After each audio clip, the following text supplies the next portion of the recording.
Hello friends, Lakshmi Narayan education channel पर आपका स्वागत है। तो फ्रेंड्स, आज का जो मेरा टॉपिक है वो है लेक्चर कम डिमोनेस्ट्रेशन मेथड।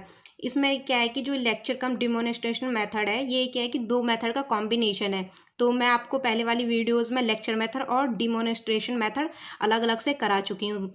ठीक है, अगर आपने वो वीडियो नहीं देखी है तो मैं डिस्क्रिप्शन बॉक्स में लिंक प्रोवाइड कर दूंगी, आप वहाँ से जाके देख सकते हो।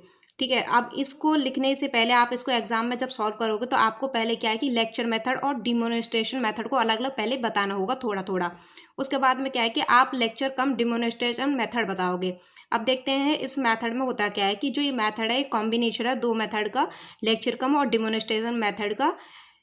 This method can prove to be one of the best method if the demonstration are well planned and effective. इसका मतलब ये है कि जो ये मेथड है कि बहुत अच्छा मेथड हो सकता है अगर जो डिमोनेस्ट्रेशन मेथड है उसको पहले से अच्छे से प्लान किया हुआ हो तो।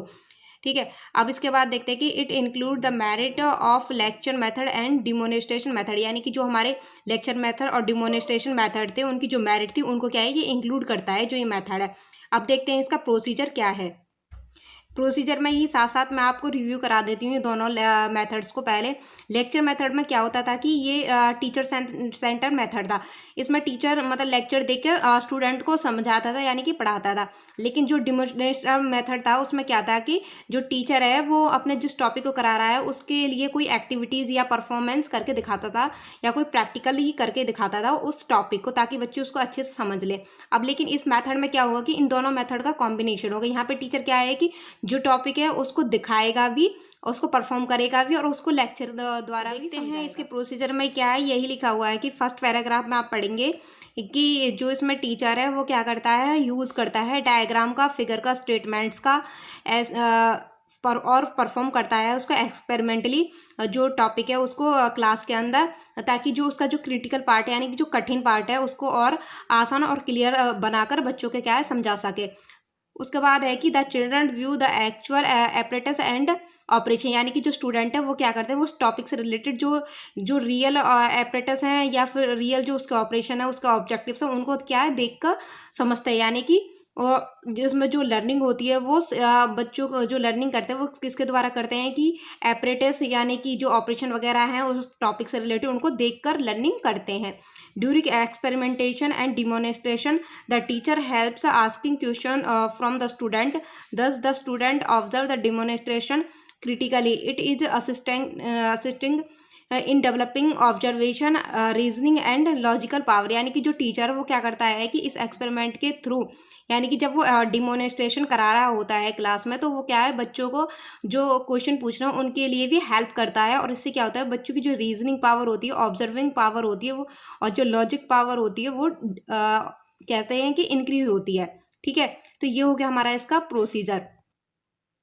अब देखते हैं इसकी मेरिट। इसकी जो लेक्चर कम डिमोनेस्ट्रेशन मेथड है इसकी मेरिट्स क्या है कि फर्स्ट आती है कि हमारी ये एक्टिव पार्टिसिपेशन का मतलब ये है कि जब हमने देखा था कि जो लेक्चर मेथड है उसमें क्या है जब टीचर लेक्चर देकर पढ़ा रहा होता था तो कई बार क्या हो जाता था कि बीच में वो बच्चे क्या इंटरेस्ट नहीं ले पाते थे, बच्चे बीच में बोर हो जाते थे तो उनका जो ध्यान है वो डाइवर्ट हो जाता था। लेकिन इसमें क्या है कि जो स्टूडेंट है वो एक्टिव पार्टिसिपेशन करते हैं, यानी कि कह सकते हैं कि जब बच्चे को हम किसी चीज़ को दिखाकर समझाते हैं तो बच्चे उसमें क्या है इंटरेस्ट भी लेते हैं और एक्टिव भी रहते हैं, तो वहाँ पे क्या है कि बच्चे बोर नहीं होते। उसके बाद आता है असिस्टेंस इन मेंटल डेवलपमेंट, यानी कि जो लेक्चर कम डिमोनेस्ट्रेट मेथड है यानी कि उनकी जो मेंटल पावर है उसको भी इंक्रीज करता है। कैसे करता है कि जब बच्चा किसी चीज़ को देखकर यानी कि टॉपिक को देखकर जब समझ रहा है, उसके जो प्रैक्टिकल मेथड को देखकर कर रहा है उसको टॉपिक को, तो वहाँ पे क्या है कि बच्चे के जो डाउट्स भी होंगे ना तो वो भी क्लियर होगा। तो बच्चा वहाँ पे क्या है कि साथ साथ अपने डाउट्स को भी क्लियर कर रहा है, तो उससे क्या हो रहा है कि जो उसकी मेंटल पावर है वो भी इंक्रीज हो रही है। उसके बाद आता है कि क्लियर एंड परमानेंट नॉलेज, यानी कि जब हम किसी चीज़ को देखकर जितनी नॉलेज गेन करते हैं तो वो क्या नॉलेज क्या है कि हमारे माइंड में ज़्यादा टाइम तक स्टोर होती है। बकाए इस चीज़ के कि हम किसी चीज़ को थॉर्टिकल पढ़ें तो वो ज़्यादा मतलब थॉर्टिकली समझे या फिर किसी लेक्चर के द्वारा किसी को सुनकर याद रखने की कोशिश करें तो वो चीज़ इतनी पॉसिबल नहीं हो पाती है कि हम अपने माइंड में उस चीज़ को ज़्यादा टाइम तक रख सके। लेकिन क्या है कि जो लेक्चर कम डिमोन्स्ट्रेशन मेथड है, इसमें क्या है कि हम चीज़ को देखकर और मतलब लर्निंग कर रहे हैं, तो इससे क्या है कि जो उसकी नॉलेज है वो हमारे माइंड में बहुत ही ज़्यादा क्लियर और परमानेंट रहती है काफ़ी टाइम तक। तो इसके बाद आता है कि helpful in the task of the teacher, यानी कि helpful in the task of teacher का मतलब ये है कि जो टीचर होता है उसका मतलब ये टास्क होता है कि अपना उसको टॉपिक क्लास में ऐसे कराना है कि किसी भी बच्ची को प्रॉब्लम नहीं रहे, सभी बच्चों को वो क्या है टॉपिक अच्छे से समझ में आ जाए, अच्छे से क्लियर हो जाए। तो टीचर का एक टास्क होता है कि वो अपना जो गोल बना के जा रहा है उस टॉपिक से रिलेटेड वो उसका कंप्लीट हो जाए। तो ये क्या है, जब लेक्चर कम डिमोनेस्ट्रेशन मेथड है तो ये बहुत ही ज़्यादा आसान कर देता है टीचर के टास्क को, क्योंकि बच्चे क्या है कि आसानी से इसमें चीज़ को देख भी रहे हैं, समझ भी रहे हैं। तो और इसमें जो भी उनकी कोई भी प्रॉब्लम होती है उस टॉपिक से रिलेटेड तो वो साथ साथ भी क्लियर भी कर रहे हैं। तो ये हो गया कि टीचर टास्क में हेल्पफुल होता है।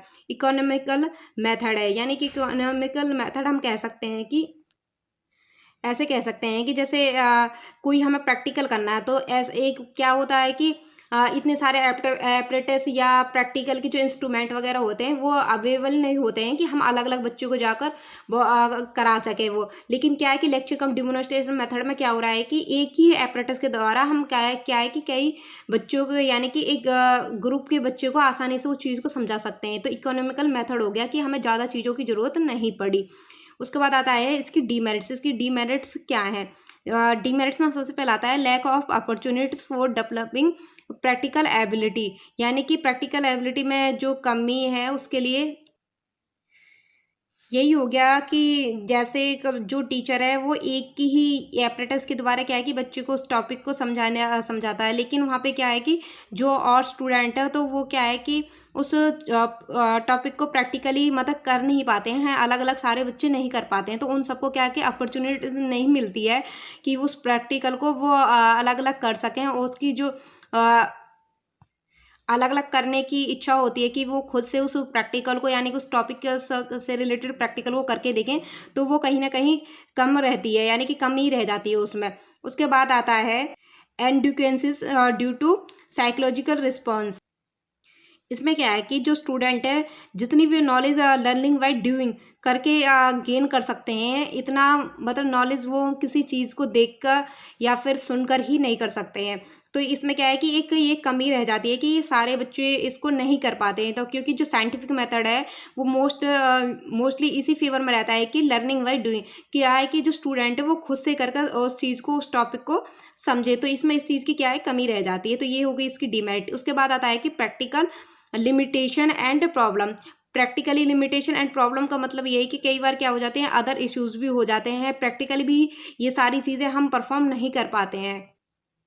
जो ये मेथड है क्या करता है कि ये मतलब पहले से ही बहुत सारी चीज़ों की प्रिपरेशन मतलब रिक्वायर्ड करता है कि हम पहले से इसको वेल प्लान्ड रखें, ताकि क्या है कि जो डिमोनेस्ट्रेशन है वो क्लास में जाकर एक सक्सेसफुल हो यानी कि सक्सेसफुल हो सके।